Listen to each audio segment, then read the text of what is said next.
Yeah, I have an assistant because the wheelchair and the hand. Thank you, my lovely assistant, Diana, and my partner. Thank you. Yes. Well, I want to change the direction a little bit to the taste of inclusion. Often, when people think of inclusion, we think of money and a bad taste in our mouth because we had to do so much to include people. But now I want to give you a twist. So let's do a group activity. So what is the true taste of inclusion? Close your eyes for a moment. Don't sleep on me, but close your eyes for a moment. Now, I want you to think of your favorite food. Put an image in your mind. I want you to take a deep breath. Can you smell it? Your favorite food. Smell it. Imagine it. Touch it. Now open your mouth and take a big bite out of it. And now I want you to open your eyes, but keep that taste, that image, and that smell in your mind fresh. And I apologize to those who are on diet. Next, please. So, my life before my disability, I thought of as plain. I had one thing in mind is that I'm going to live the dream. I'm going to live the life exactly how I planned, just like being. I am going to have a great life. And now I think about it, it's pretty plain. And what is it like when you have a disability? My lovely assistant. When you have a disability, is that you add layers to that plain cake. You add the cream, you add the juice, you add the strawberry. And that's how I perceive life now with a disability. Yummy. So next time, when you see in my slideshow, when you see food, I want you to all say, yummy. Let's do a practice. 1, 2, 3. Yummy. Thank you. So, having a disability, for those of you who don't, it really is bitter. Life becomes bitter. Perception becomes bitter. And living every day, the struggle becomes bitter. And most of us, and a lot of us out there, we live our whole life with a disability feeling bitter. I didn't know about that. I thought my life was going to be sweet when I was walking, when I was able-bodied, when I had hope and dream and a future already planned.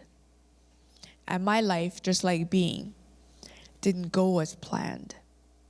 I was about to start my 4th year education from the U of A. I decided to drive to BC for a quick vacation, and on my way back, driving on the Coca-Cola, my car went over a cliff. When my car flew and hit the first part of the cliff, I was ejected from the vehicle about 40 meters. There, I woke up at the U of A hospital a week later from a coma, and the doctor came and told me that I broke my C6-7, which is on my neck. I crushed my L3, which is on my back, lower back. I had 13 fractures on my right shoulder, broke my right wrist, crushed my left foot, and punctured my left lung. I went all out. And I didn't know what was happening because at that moment, I didn't know anybody who has a disability. All I saw is from a distance, some people in a wheelchair, some people who are not verbal, and some people needed a lot of help. But I didn't have any part of that in my life, so my life suddenly became bitter. And bitter, it stayed for a few days. I cried, just like being. For those of us with a disability, or especially those with suddenly having a disability, life is bitter because that's how we view it. When you don't know about disability, that's how you view it. How my life changed is on the third day after I cried for so long. Suddenly, I smelled something. My favorite food. My grandma made for me. Fish cakes. I took a bite out of it. I remembered that taste. I closed my eyes and I remembered how it looked. I took another bite, I took another smell, and I imagined again, maybe life is not so bitter. Maybe life could be that favorite food. And then I remember my grandpa. My grandpa is a teacher. And that has been my goal. And then I thought, hey, maybe I can continue my goal. Even so many people told me, you can't because you're a quadriplegic.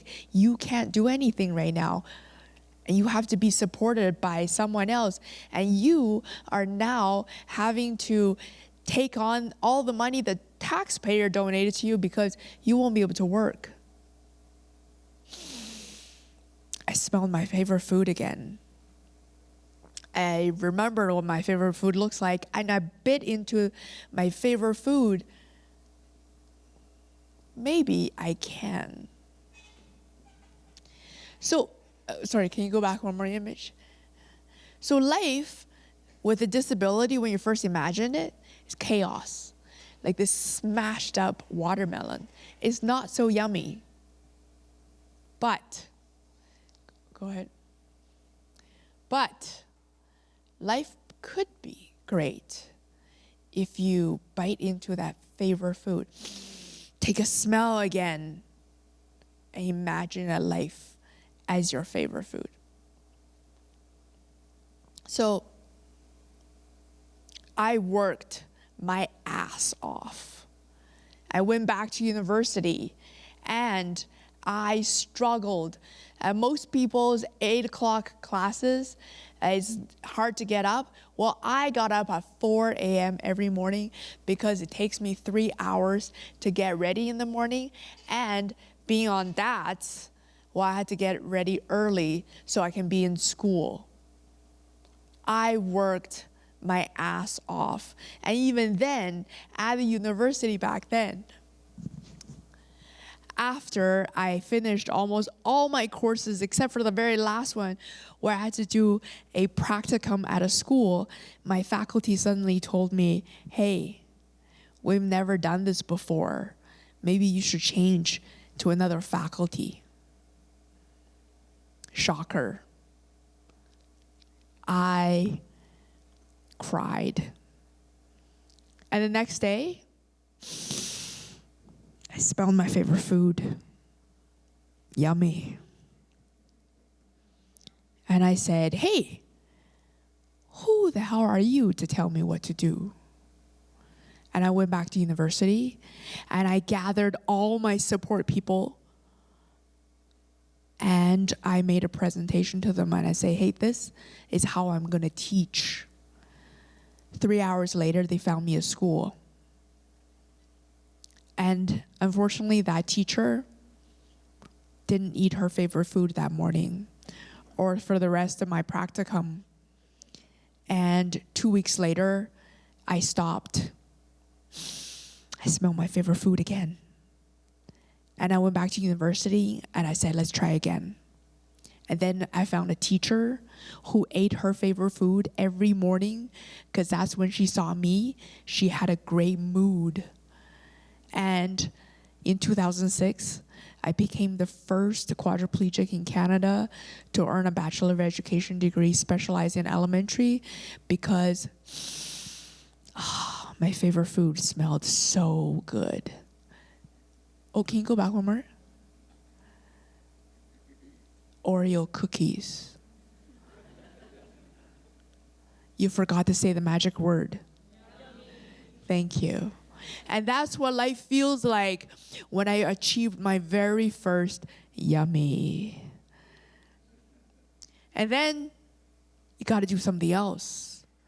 So I said, hey, if I can do something yummy, like getting an education degree, what else can I do?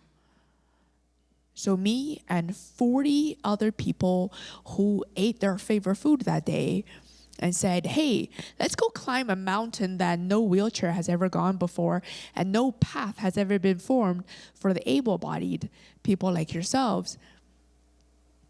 Let's climb Mountain Haling, 8,000 feet. So we did. Was it easy? Definitely not.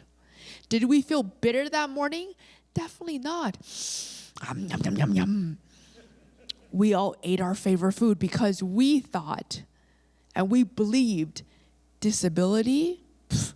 What is disability? When you have the imagination of your favorite food behind you, why can't I?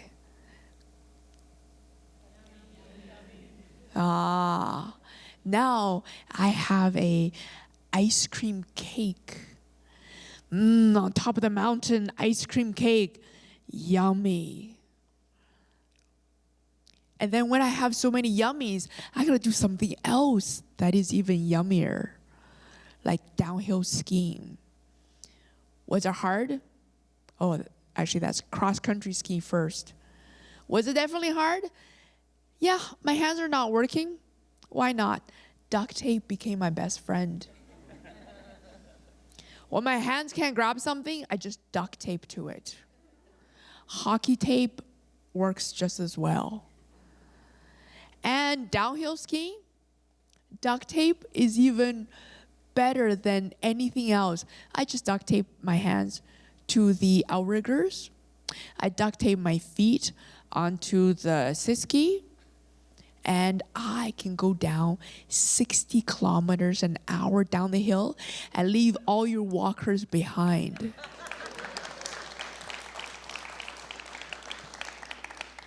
That's because, yum, yum, yum, yum, yum.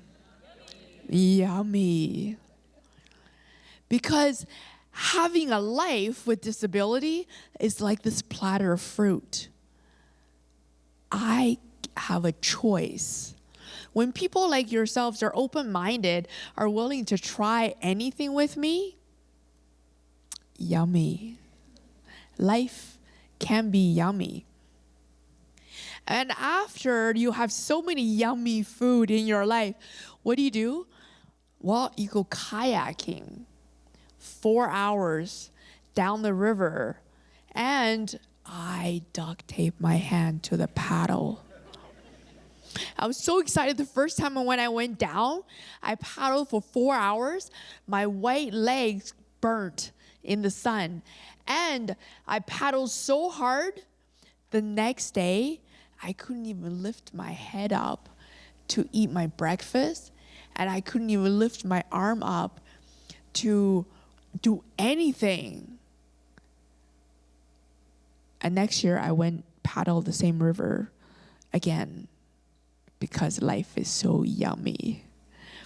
And just like Being, she does boxing. Well, I play wheelchair rugby. I don't hit a bag. I get in my wheelchair and I hit another person. And it's legal. And like the mean being in a wheelchair, well, I can be pretty mean when I'm in a regular chair, but when I get into that rugby chair and I hit other people, afterward, I am the nicest person ever. If you ever want to try, you're welcome to try it every Saturday. And you get into that rugby chair, you can flip someone in their chair, and I get to hit the guys as hard as I want, flip them, and getting the ball from one end to the other end of the court is just a bonus. But having other sports, having tried other things in life, and having the society, a community supporting that is pretty yummy. It's like a sushi platter. It doesn't look very well to you sometimes. Yucky, raw fish.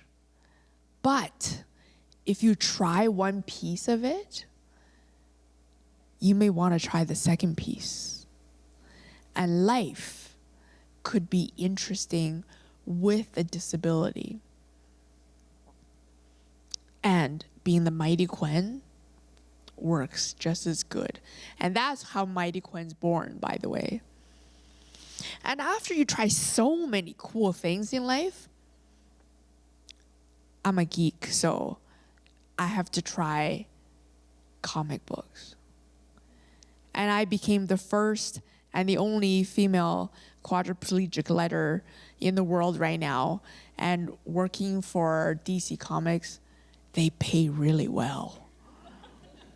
And it's like a cup of chocolate, really, really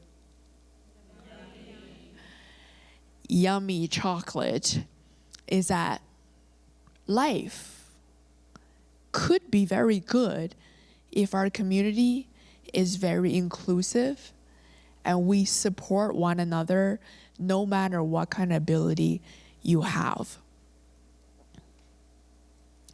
And then that's where my big dream came in. It's like, if I could do so many crazy things in life, why not do the impossible? Like wheeling on the Great Wall of China. Well, Rick Hansen, you all know that, did it. He's a Paralympian, paraplegic, so his hands and upper body works. I'm like, I'm not an athlete. My hands are not working. I was a little chubby back then. Why not? Let's try to wheel on the Great Wall. And Rick was really helpful to tell me all the tricks and where he did it. So I went and gave it a try. Was it easy? Oh my God. It was so easy. I burned so many blisters in my hand trying and training in Edmonton. I wheeled every hill under every condition, but I still wasn't prepared for the Great Wall of China, because getting to the bottom of the Great Wall of China is 3 kilometers away. And it's definitely not all paved roads. And when you get on the bottom, which is on top of a mountain, by the way, you get the bottom of the Great Wall, you have to wheel about 500 meters. They made a little wheelchair ramp to go to the base of the wheelchair access. Then it's a 45-degree angle to go up a ramp to go to the base of the gun tower, which is not paved, it's like all rocks. And then my husband had to lift me over 3 steps to go up the gun tower, 2 steps down, and 8 steps up. I'm finally on the wall, and I can wheel. As you know, the wall is man-made, so then it's angled sideways a little bit and about a 25-degree up at the same time, and it's all stone. And you know how millions of people have been walking on it, so all the stone is all worn, but the cement holding the stone is not. And I don't know about you, ever wheeled on any kind of wheels before, but going over cobblestone and the cement, it's not a flat surface. Plus, there's smog, and I'm on top of a mountain. It's goodness I went hiking in the mountains. I'm prepared, or I thought I was prepared. But it was still, I could not wheel more than 3 steps before I thought I had drained every ounce of my energy. But I am filled suddenly with the urge, with the power.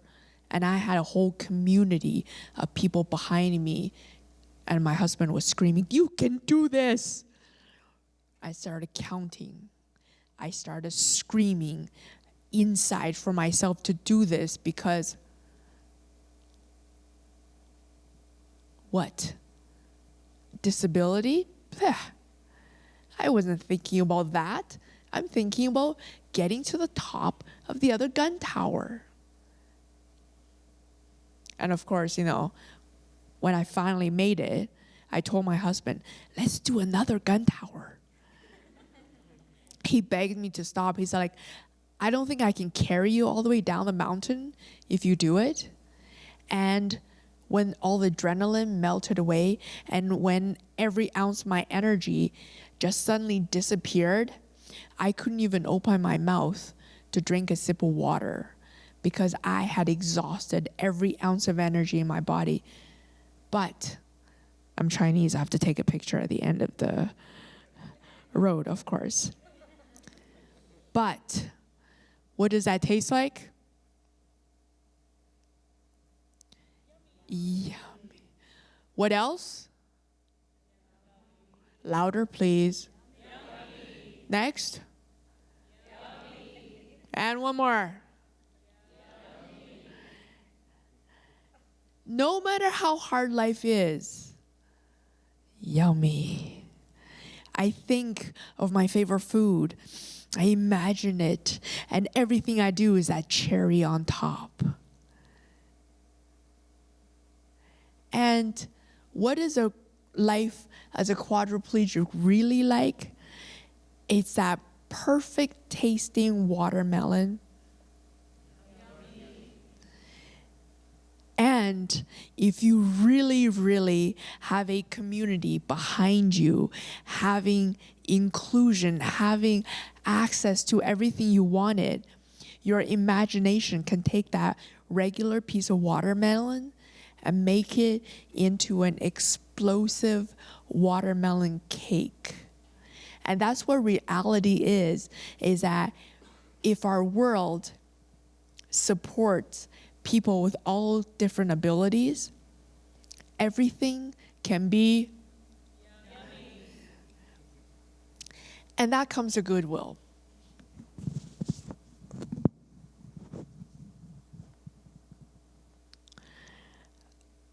I knew I was a supporter of Goodwill just like being before.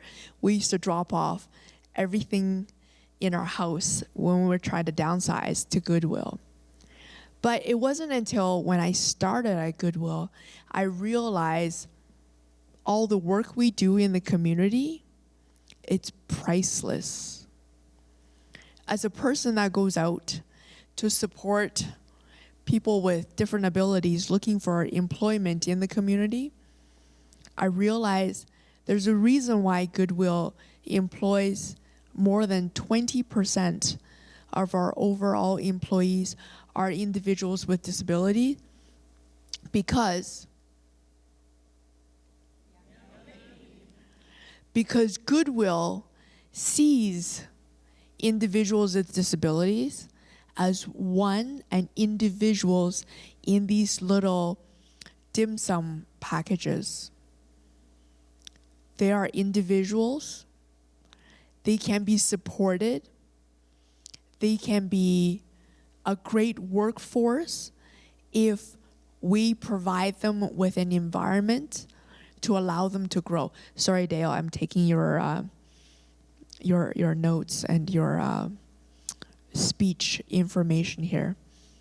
But that's exactly what Goodwill does, is that when we place them in the right environment, in the right table setting, when we give them the support, whether it's a fork, a knife, or chopsticks, when we see them as an individual that can grow, that can contribute, we place them in society as a great contributor.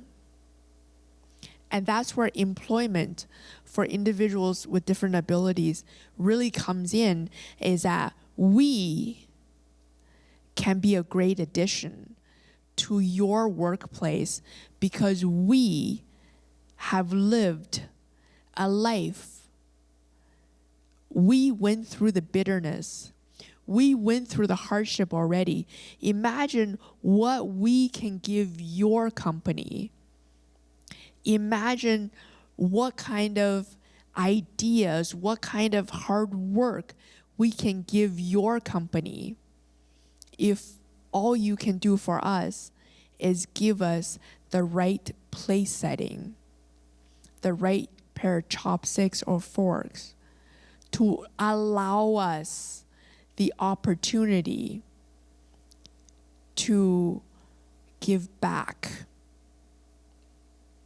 Give us the opportunity to earn a living for ourselves, so that we don't take your tax dollars. And give us the opportunity to be independent, to support our family, to support ourselves. So individuals with disabilities, some people may see us playing like a hot dog, like a piece of ham, or that yucky vegetable like a carrot, or so plain like bowl of rice. Maybe you don't have that imagination of what we could become. But imagine if you give us the environment, we could become something cute, something strong, something inspirational like being, or someone crazy like me. And if you ever have questions about how we can be a contributor factor to your company, ask us. What you can do to enable us to grow in your company, ask us. What do we need to best work in your company? Ask us. I want to leave you a short story. Is that I used to work for an engineering firm, and some of you know the story. Is that when I worked at the engineering firm, they gotten someone to come in to do a workplace assessment for me. What would it be best for me to work in that company? And so they had 6 buildings then, and one of the things that they put push buttons. And they push buttons on the doors to go in, push buttons in the bathroom. Was really awesome. So they decided they can't do it on every floor, so they decided on do it on the 2nd floor of all of their buildings. Very impressive. I worked on the 3rd floor. The long story short is, everyone, disability is not scary. Disability is not bitter. Look at this yummy chocolate cupcake. Remember that your favorite food in the beginning of my speech. Imagine that taste. Imagine that smell. Imagine what it looks like. Disability and hiring someone with disability. If you change your mindset and think of us as that favorite food of yours, we can grow. And disability is not so scary anymore. Thank you.